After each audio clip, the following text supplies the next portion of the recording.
श्री गणेशाय नमः। जय माता दी। जय गणेश काटो कलेश।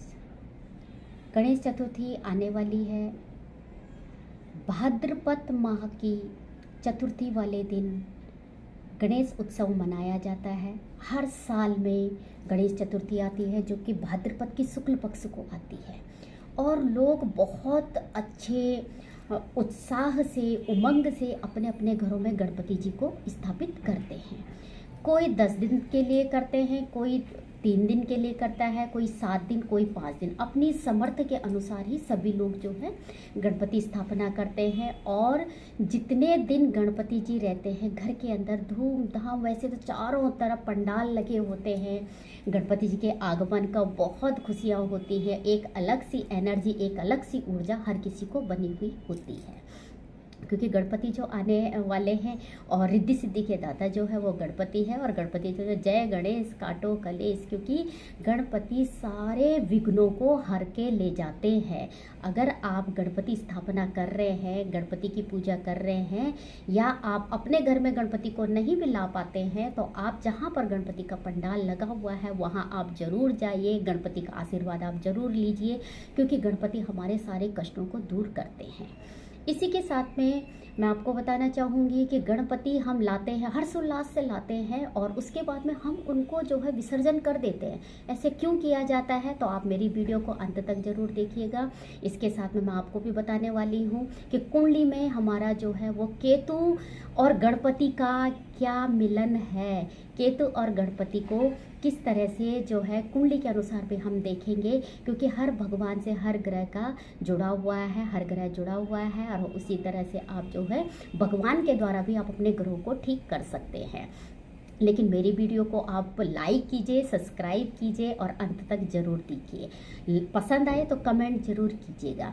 इसी के साथ में सबसे पहले तो आपको कुंडली में ये देखना होगा कि आपके कुंडली में केतु ग्रह कहाँ बैठा हुआ है, क्योंकि केतु आपकी कुंडली में कहाँ बैठा हुआ है उसी के अनुसार आप देखेंगे। क्योंकि केतु और गणपति, जैसे केतु है, केतु इंसान को बहुत टैलेंटेड बना देता है, एक अलग ज्ञान केतु देता है, क्योंकि केतु एक खोजी ग्रह है, वो खोज करता है और खोज कर करके ही वो जो है चीज़ों को निकालता है। आपने बहुत से लोग देखे जो साइटेंस हैं, या फिर जो लोग खोज करते हैं, नई नई चीज़ों पे जो खोज करते हैं, वह लोग जो है उनका केतु बहुत मजबूत होता है, उन लोग एक खोजी होते हैं। इसी के साथ में ही केतु को हम कुत्ता का दर्जा भी देते हैं, श्वान का दर्जा देते हैं, क्योंकि कुत्ता भी जो है सूंघ करके ही अपनी किसी भी चीज़ का पता लगा सकता है। अच्छी चीज़ों का भी पता लगा देता है सूंघ के, और बुरी चीज़ों का भी पता लगा देता है।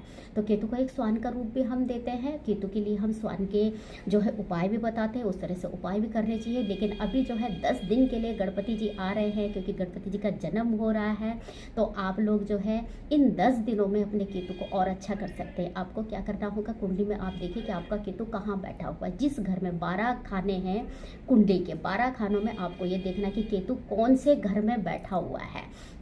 आपको अपने घर में एक रंगोली बनानी है। आप जो रंगोली आप बनाइए तो ईशान कोण, घर का ईशान कोण आप देखिए। ईशान कोण में आप जो है रंगोली अपनी बनाएं। रंगोली में 12 खाने आप बनाएं। 12 खाने में आप जो है जिस घर में आपका केतु बैठा वहाँ पर आप अपने गणपति जी को ला करके आप जो है गणपति को स्थापित कीजिए। वहाँ पे आप छोटे से गणपति ला करके आप स्थापित कर सकते हैं। ऐसा नहीं कि बहुत बड़े आपको लाने, छोटे से गणपति लाइए, स्थापित कर दीजिए। या आप जो है किसी भी चीज़ का आप गणपति बना सकते हैं। मिट्टी का छोटा सा आप मिट्टी ला सकते हैं, मिट्टी का आप गणपति बनाइए, वहाँ पर स्थापित कर दीजिए। वहाँ पर आप 10 दिन, 7 दिन, या फिर जितने भी आपकी समर्थ है उतने दिन आप रखिए। वैसे तो मैं कहूँगी 10 दिन आप रखिए, क्योंकि 10 दिन आप रखेंगे तो वो ज़्यादा अच्छा है। वहाँ पर आप गणपति को स्थापित कीजिए। स्थापित करने के बाद में आप रोज़ वहाँ पर जो है एक तो ओम गण गणपतये नमः का आप मंत्र जाप कीजिए।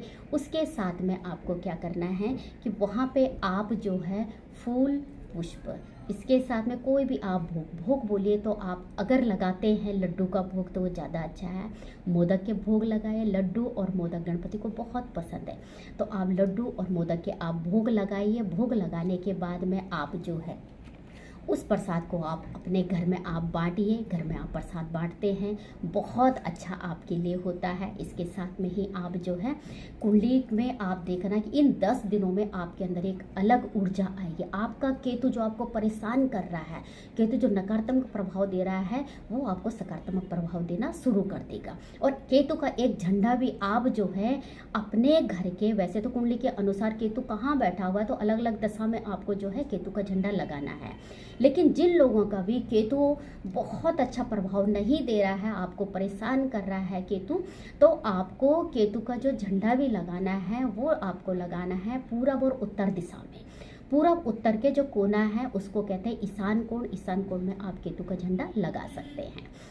इस तरह से आप कीजिए, आप देखना कि आपका केतु आपको कितना अच्छा फल देता है। इन 10 दिनों में ही आपको बहुत अच्छा रिजल्ट भी मिलता है। इसी के साथ में ही गणेश विसर्जन क्यों करते हैं हम, इतने अच्छे हर्षोल्लास से हम गणपति जी को लाते हैं और उसके बाद में हमें विसर्जन करना पड़ता है, रोना भी आता है, क्योंकि गणपति को हम विसर्जन करते हैं तो उस समय आंखें भर आती हैं, दिल से ऐसा लगता है कि जो हमारे घर में, जिसको हम इतने प्यार से लेके आए, इतने दिन तक हमने अपने घर में रखा है, उसके बाद में हम उनको जो है विसर्जन कर रहे हैं तो बहुत रोना आता है। मेरा तो मन बहुत दुखी होता है।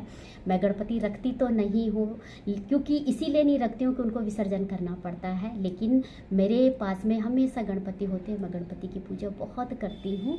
लेकिन जो लोग गणपति की स्थापना करते हैं और उसके बाद वो विसर्जन करते हैं, तो इसका भी एक जो है, इसके अंदर भी एक पौराणिक कथा है कि इसलिए इनको करना पड़ता है।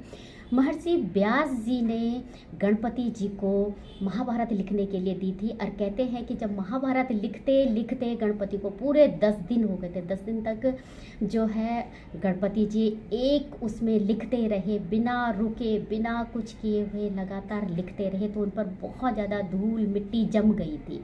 और जब धूल मिट्टी जम गई थी तो व्यास जी ने उनको जो है नहाने के लिए कहा और उनको जल में उनको जो है डुबोने के लिए कहा। तो इसी का तात्पर्य है कि जो है गणपति जी को विसर्जन किया जाता है 10 दिन के बाद में। अब आपको पता लग गया होगा कि वो विसर्जन किया जाता है, उनको जो है विसर्जन इसीलिए किया जाता है कि उन पर धूल मिट्टी होती है, और अधिकतर जो है गणपति मिट्टी के ही बनाए जाते हैं, क्योंकि वो आराम से जो है जल में जो है वो डूब जाते हैं और कहीं पर भी गंदगी नहीं होती। तो सबसे पहले तो गणपति आप कहीं पे भी विसर्जन कीजिए तो आप मिट्टी के ही गणपति लीजिए, और अपने घर में ही गमले टब के अंदर ही आप जो है उनको जो है विसर्जन कीजिए। तो आपके घर के गमले में आप उनको विसर्जन कर दीजिए। घर के गमले में उस मिट्टी को डाल सकते हैं और उसमें आप पौधा लगा सकते हैं, वो हमेशा के लिए आपके लिए होंगे। इसी के साथ में जय माता दी, जय गणेश, काटो कलेश।